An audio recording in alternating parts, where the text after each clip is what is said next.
ప్రేమగల తండ్రి, పరిశుద్ధమైన దేవ, నమ్మకమైన నువ్వైనా నన్ను ప్రేమించి ఈ రీతిగా నీ పాదాల దగ్గర తెచ్చినావు కదా నాయన. దాన్ని బట్టి నేను స్తుతిస్తున్నాను, ఆరాధిస్తున్నాను. యేసయ్యా, మరి ఈ సమయంలో ఎస్ఎస్ గ్రూప్ గా చిన్న మందగా క్రీస్తు యేసు నామం పేరటనే మేము సమకూర్చబడినాం. ఓ దేవా, మీ మాటల కొరకు మీ వైపు చూస్తా ఉన్నాం. మీరు ఇచ్చిన లేఖన భాగాన్ని మీరు వివరించండి. ఒకటైనా నా సొంత మాట, నా అనుభవం, నా ప్రణాళిక ఏది రానియద్దు.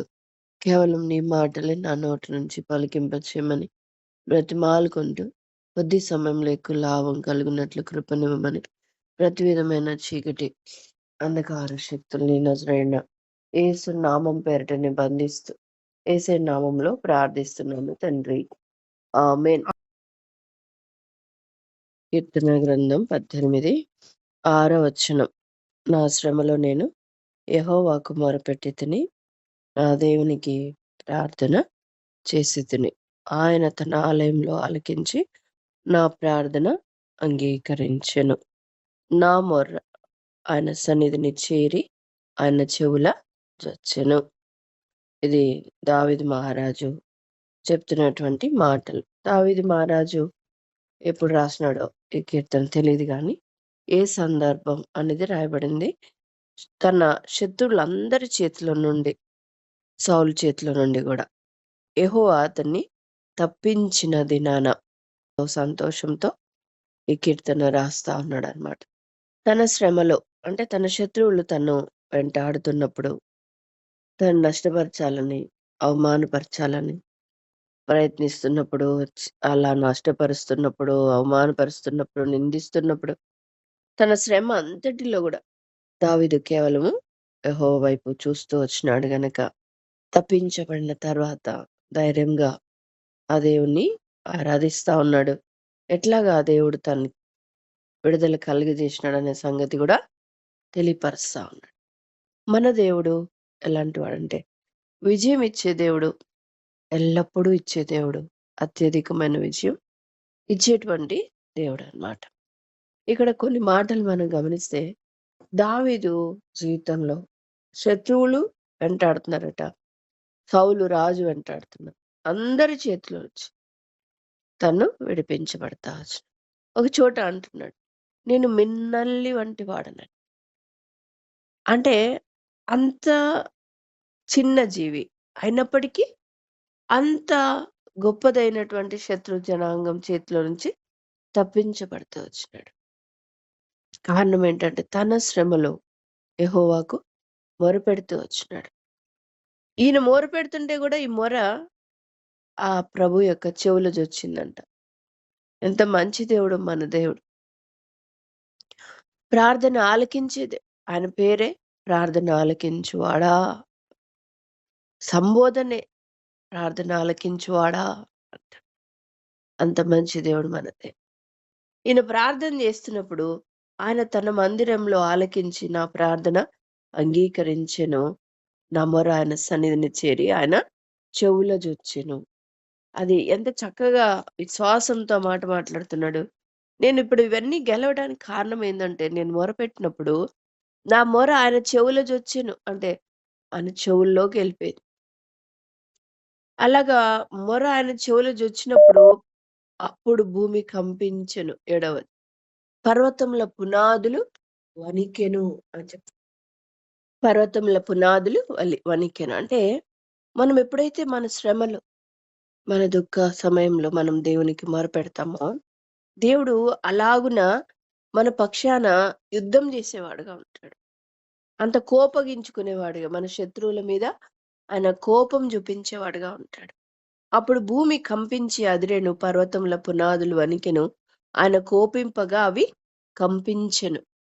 అంటే దేవుని కోపం వచ్చేసింది దావీదు మొరపెడుతూ ఉంటాడు. నిజంగా మన ప్రార్థనలకు దేవుడు ఎంత చక్కటి జవాబిస్తాడు. దావీదు చెప్తా ఉన్నాడు, వాస్తవం ఇదే. కానీ ఎందుకని మన జీవితంలో ఇలాగ చెప్పలేకపోతున్నాం? నా జీవితంలో కూడా అనేక సందర్భాలు ఈ మధ్య కాలంలో దేవుడు ఒక పాఠం నేర్పిస్తా వచ్చాడు. నేను చెప్పాలని లేదు కానీ ఎందుకో దేవుడు గుర్తు చేస్తానని గనక చెప్తున్నా. ఈ మధ్య కాలంలో మా ఇంటి దగ్గర కృతజ్ఞత కూడిక పెట్టినప్పుడు యాక్చువల్‌గా మందిరంలో పెట్టాలనుకున్నాం. మందిరంలో అప్పుడు బ్రదర్స్, పిల్లలు ఎవరు లేరు గనక.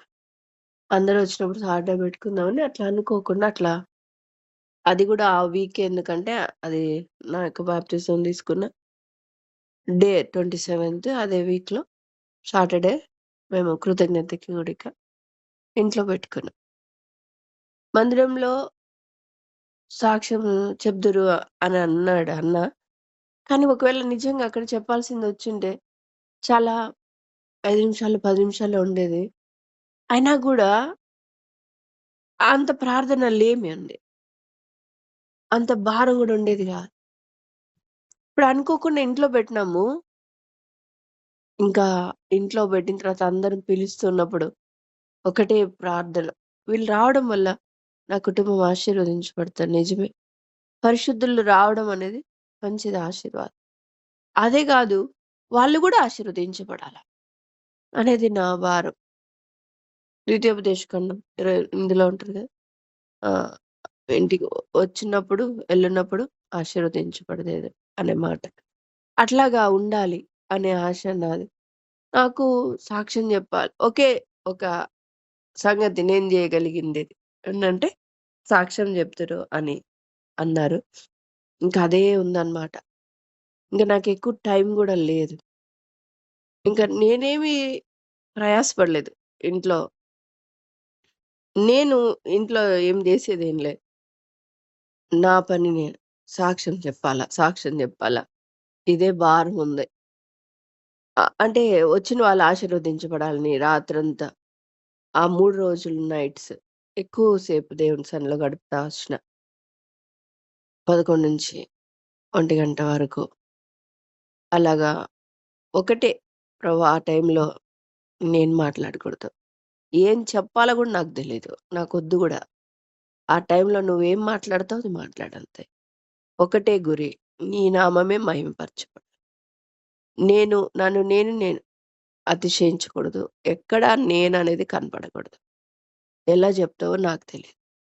అందరిలో జరగాల్సిన కార్యం జరగాలి. అది మేలుకరంగా, ఆశీర్వాదకరంగా పెద్దవాళ్ళ నుంచి చిన్న వాళ్ళ వరకు కూడా ఉండాలి ప్రభు. ఆ కొద్ది సమయం నాకెంతిస్తావో నాకు తెలీదు. అరగంట అని చెప్పొచ్చనన్నారు. అన్నా.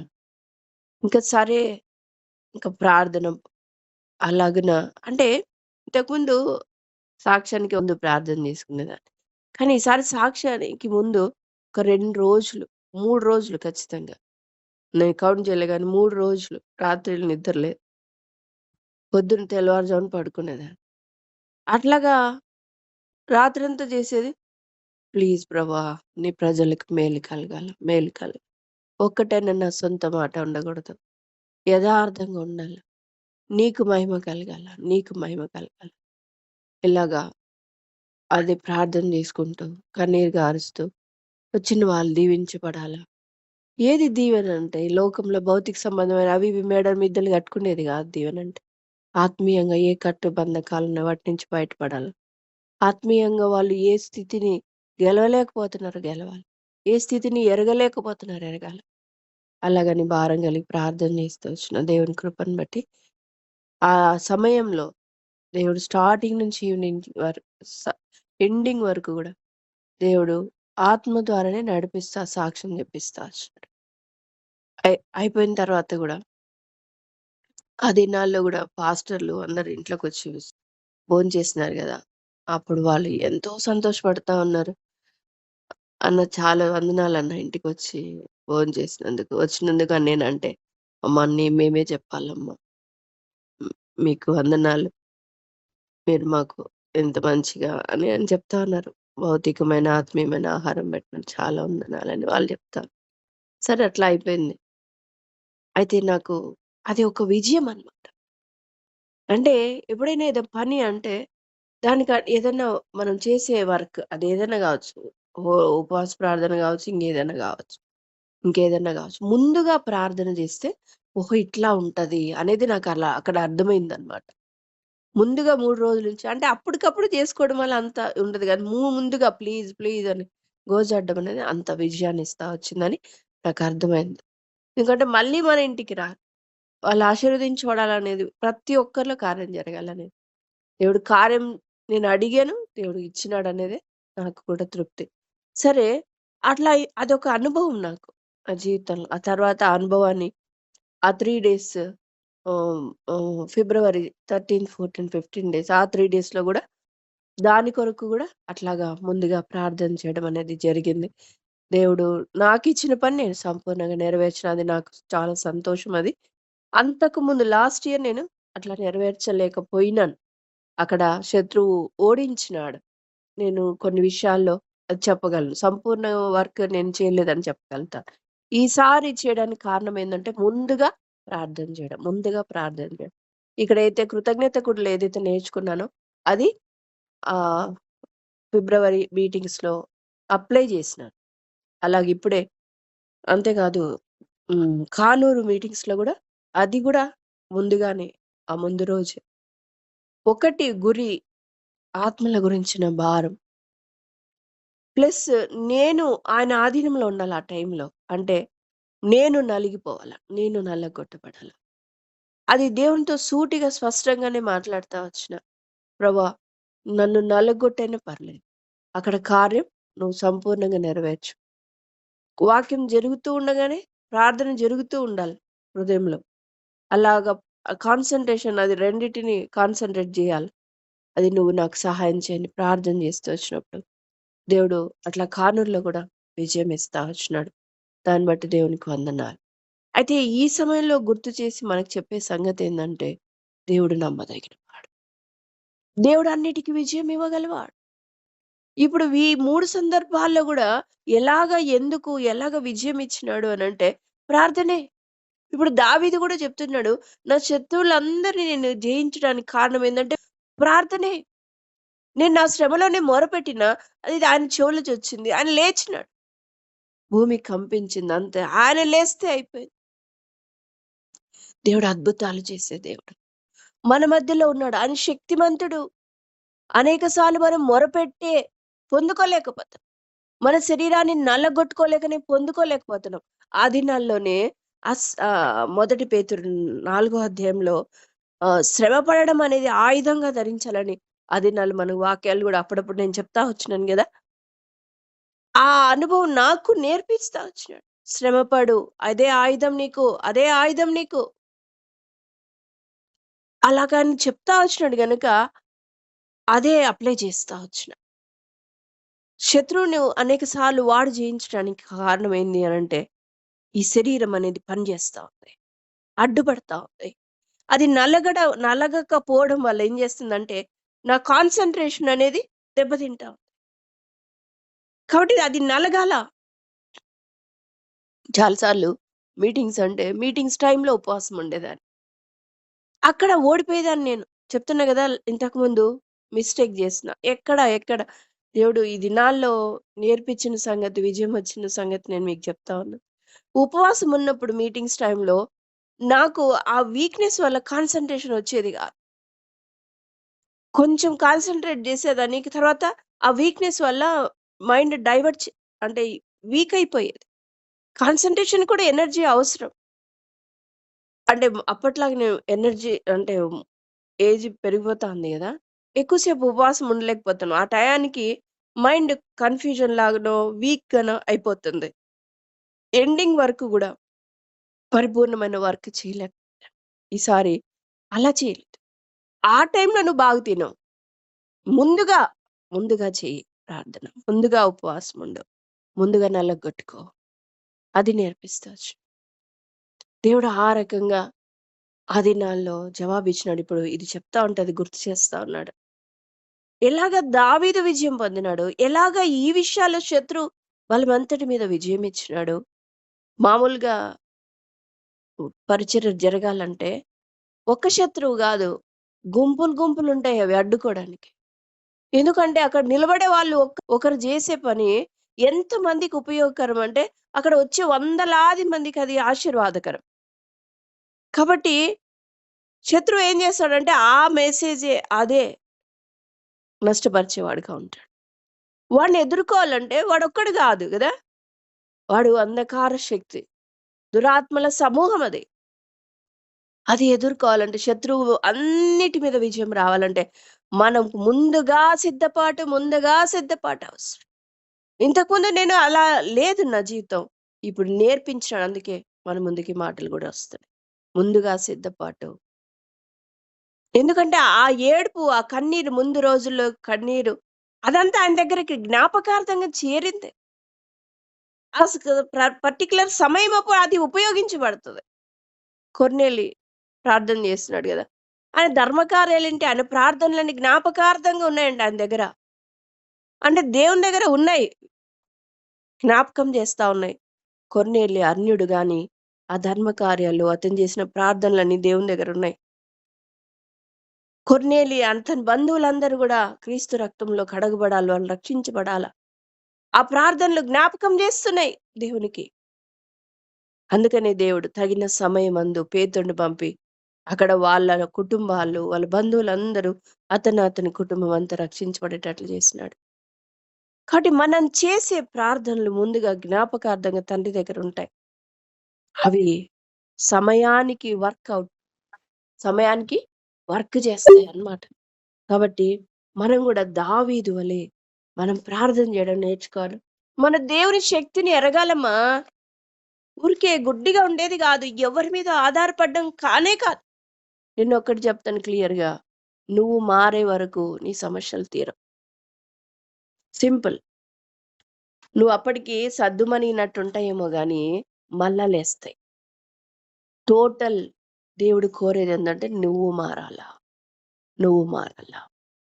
నువ్వు మారే వరకు వదలడం. నా జీవితంలో అది నేను చూసాను. అది నేను మీకు చెప్తాను. కానీ ఇంత ఊరికే పెండింగ్ ఎందుకు జెప్పు? ఊరికే డొంక తిరుగులెందుకు జెప్పు? ఊరికే షార్ట్ కట్‌లెందుకు జెప్పు? ఎట్ట తిరిగి నిన్ను నల్లగొట్టే తీరుతాడు. నువ్వు ఆయన సెట్ అవ్వాలా. ఆయన మార్గంలోకొచ్చే తీరాలి. అదేదో స్టార్టింగ్‌లోనే ఆయన మార్గంలోకొచ్చేస్తే టైం వేస్ట్ అవ్వదు. అర్థమైందా? ఇన్ని సంవత్సరాలు వేస్ట్ అవ్వదు. ఇన్ని సంవత్సరాల్లో వచ్చే నష్టాలు గూడా ఉండవు. కాబట్టి మనము నలగాల. మనం ప్రభువు దగ్గర మొరపెట్టుకోవడం నేర్చుకోవాలా. ప్రార్థించడం నేర్చుకోవాలా. దావీదు చేసింది ఏమన్నా చేసిండమ్మా? అదే చేసినాడు. నేను మొరపెట్టిన అంతే. దేవునికి వినపడింది. దేవుడు లేచి వచ్చేసినాడు. ఆయనొస్తే ఇంక అయిపోయింది. శత్రువు మీద విజయమే.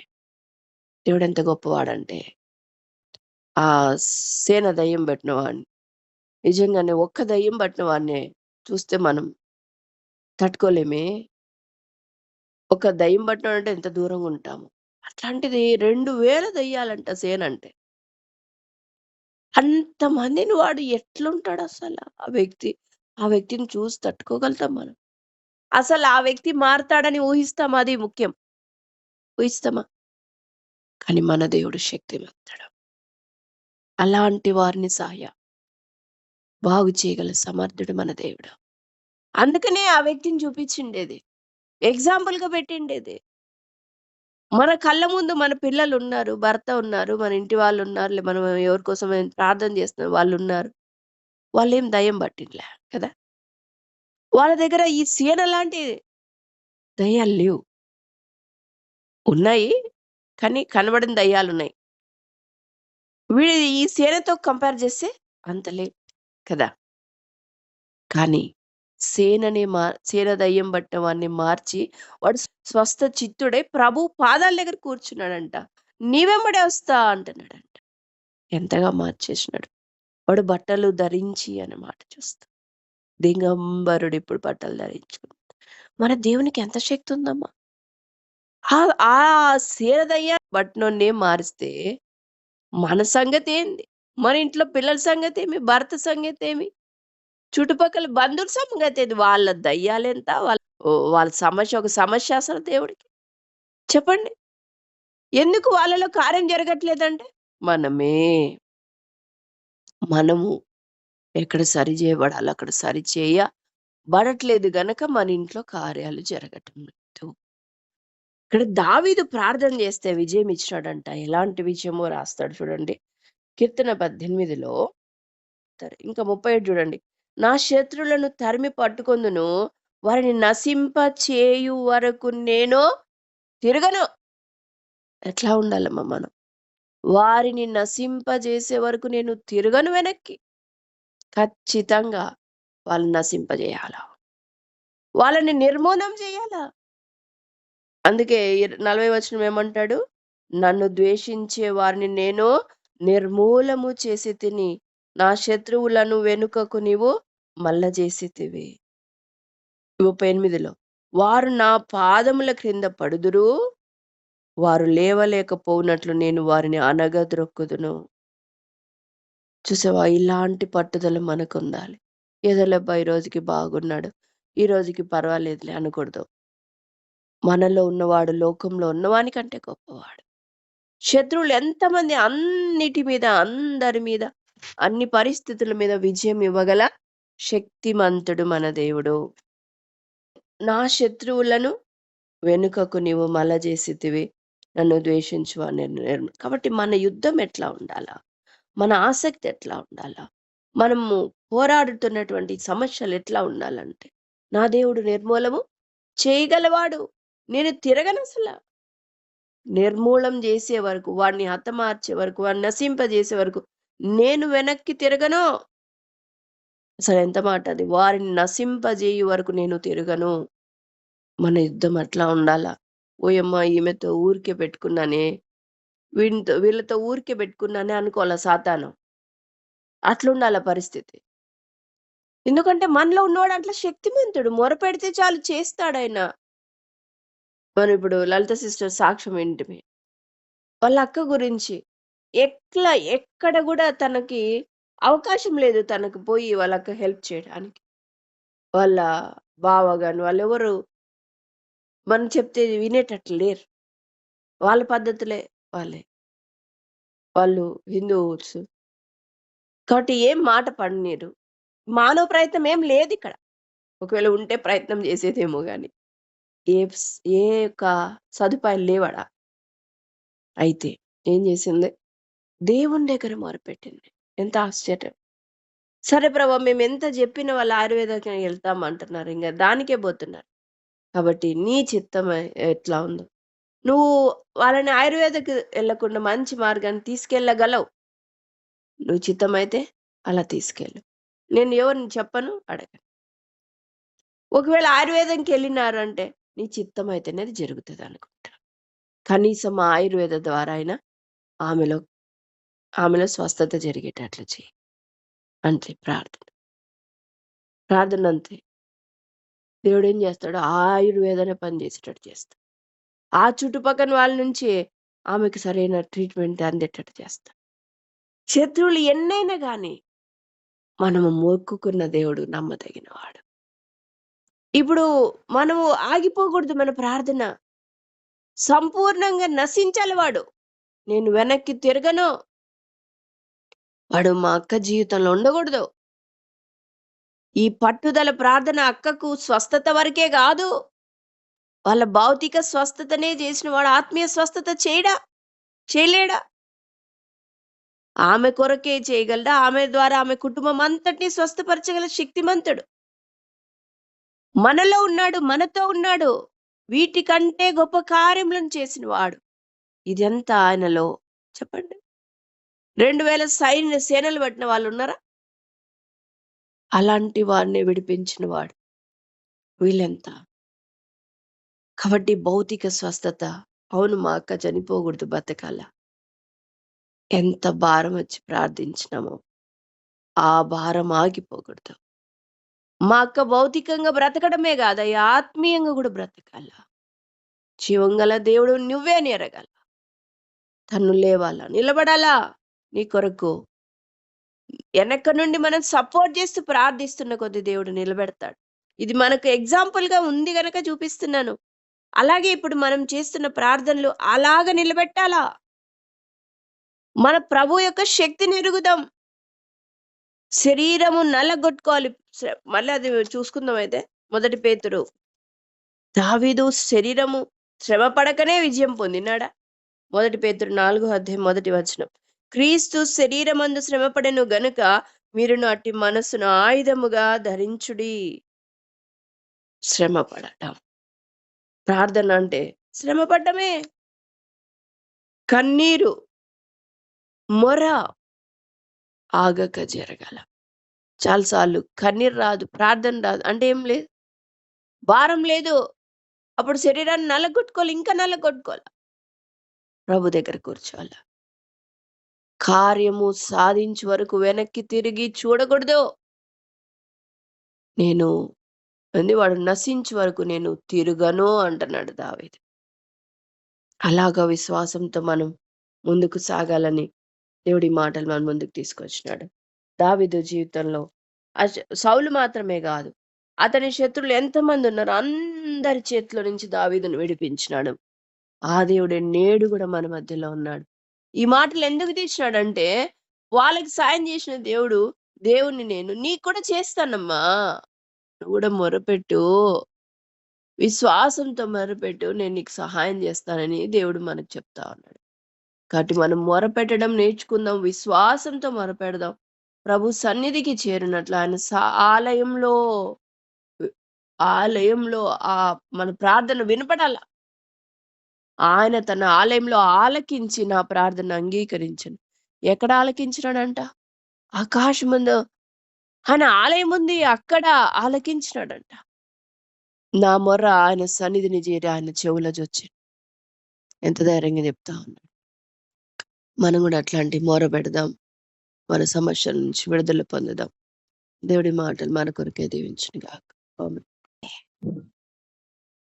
మరి ఆ విధంగా పట్టుదల కలిగి ప్రార్థన చేసుకునే మనస్సు నాలో లేదు ప్రభువా. నిజమే నా తండ్రి, నా ప్రభువా, మరి మీరు సహాయం చేసే దేవుడు అని అప్పటికప్పుడు మరి ప్రార్థన చేస్తూ ఎన్నో మరి ఆత్మీయ విషయాలను మరి ఎన్నో సంగతులను ఎరుగక నష్టంలో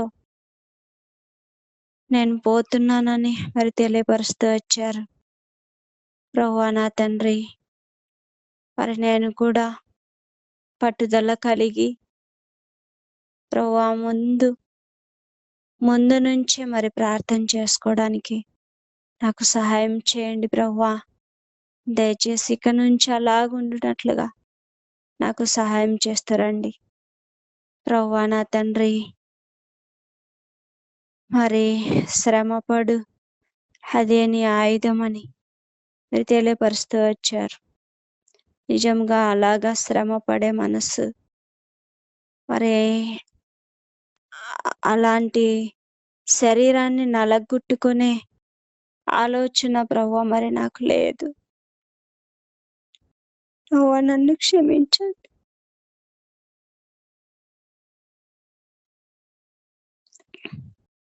ఎప్పుడు మరి శరీరం సుఖాన్నే కోరుకునేదాన్ని, శ్రమ పడే మనసు ఆలోచన నాలో లేదు. ఆ శరీరాన్ని నలగొట్టుకుని చేయండి ప్రభువా.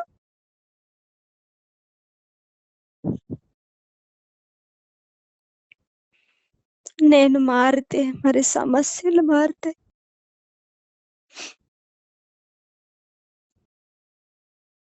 నా సమస్యల విషయమే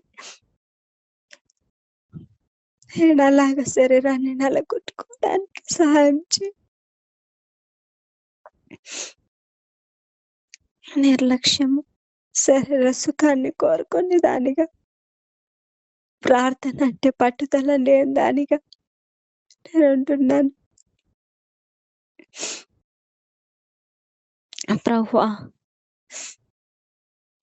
మీరు ప్రార్థనలన్నీ ఆలకించి సఫలపరిచే దేవుడు. అనేక సార్లు నేనేం పట్టుదల కలిగి మరి మొదట్లోనే వాటి గురించి ప్రార్థన చేయక నష్టపోయాను. శత్రువులలో చిక్కుకొని పోయాను ప్రభువా. నన్ను క్షమించు అయ్యా.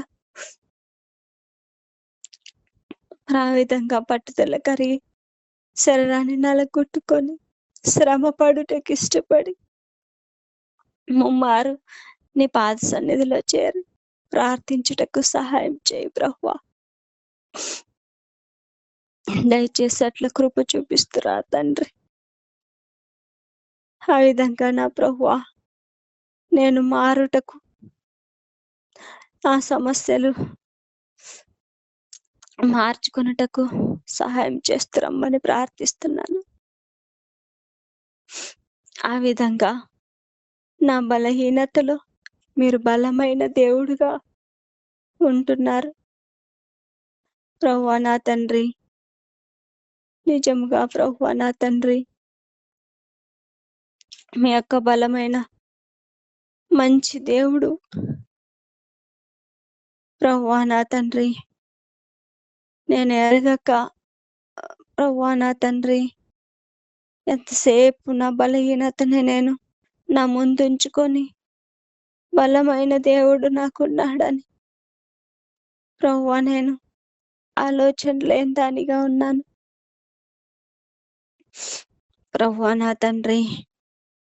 ఇక నుంచి నా బలము మీరే ప్రభువా నా తండ్రి. అలాగ నన్ను బలపరచండి. మరి నా ప్రార్థనలు ప్రభువా నా తండ్రి మీరు ఆలకించి శత్రువు మీద విజయం అనుగ్రహించే దేవుడుగా నాకుంటున్నారు. నేను ఆ రీతిగా ఉండునట్లుగా నాకు సహాయం చేయండి ప్రభువా. మరి దావీదు మహారాజు ప్రార్థించినప్పుడు మరి శత్రువులను అగ్నిలాగా దహించే దేవుడుగా మీరు ఉంటున్నారు ప్రభువా నా తండ్రి.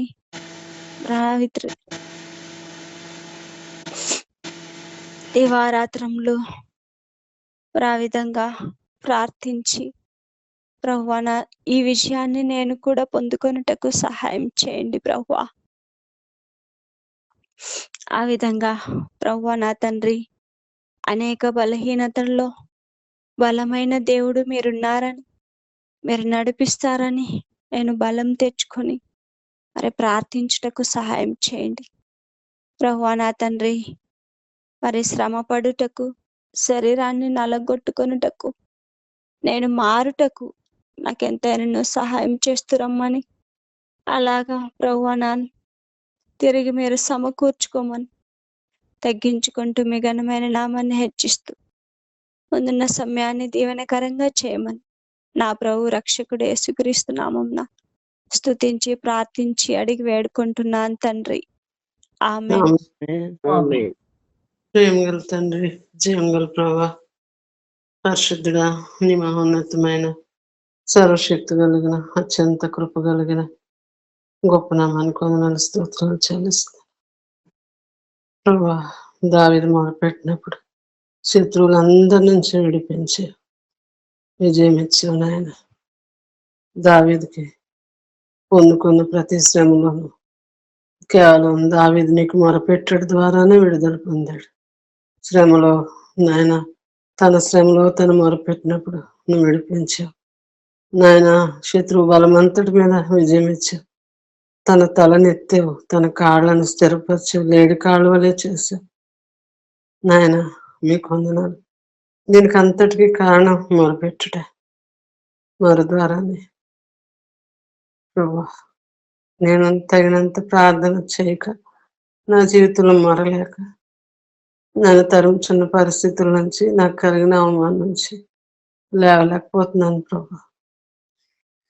దేవా దయచేసి జ్ఞాపకం చేస్తూ ఈ దాసాలు తన సాక్ష్యాన్ని బట్టి కూడా వందనాలు.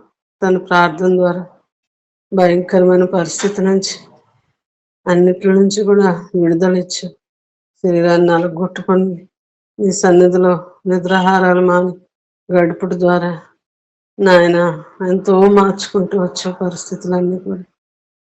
మరి తన చేసేది మొట్టమొదటి దినాల్లో తలగా ఉంచు అని ప్రార్థన. కెరూబుల వలె ఉండాలి, మందస్థాన్ని మోయాలి.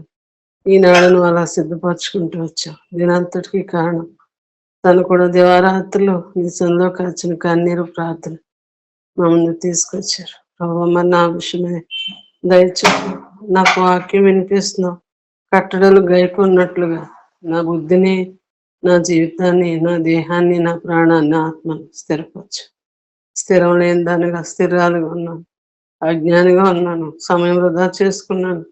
ఇంకా ఎంతో సమయం లేదు ప్రభా, పరిస్థితులన్నీ ఎంతో విపరీతంగా ఉన్నాయి. దయచూపండి. తాళలేనంతగా తరం పడుచున్నప్పటికీ హృదయపూర్వకంగా నీ సన్నిధిలో మొరపెట్టలేని దుస్థితిలో ఉన్నాను ప్రభా. వ్యర్థంగా నా సమయం గడిచిపోతుంది. ఈ బంధకాల నుంచి నన్ను విడిపించి నీ సన్నిధిలో ఏకాంతంగా ప్రార్థించడానికి ప్రతి దినం కూడా నన్ను సమకూర్చమని తండ్రి నీ చేతులకు అప్పగించుకుంటూ దావీదు అనుభవం నా అనుభవం కూడా అవడానికి సహాయం చేయమని, నేర్పించమని నీ పాదాల మీద సాగిలపడుతూ నా ఒప్పుకోలు యేసు ప్రభు నామంలో స్తుతించి ప్రార్థించి అడిగి ఆడుకుంటున్నాను తండ్రి. ఆమేన్.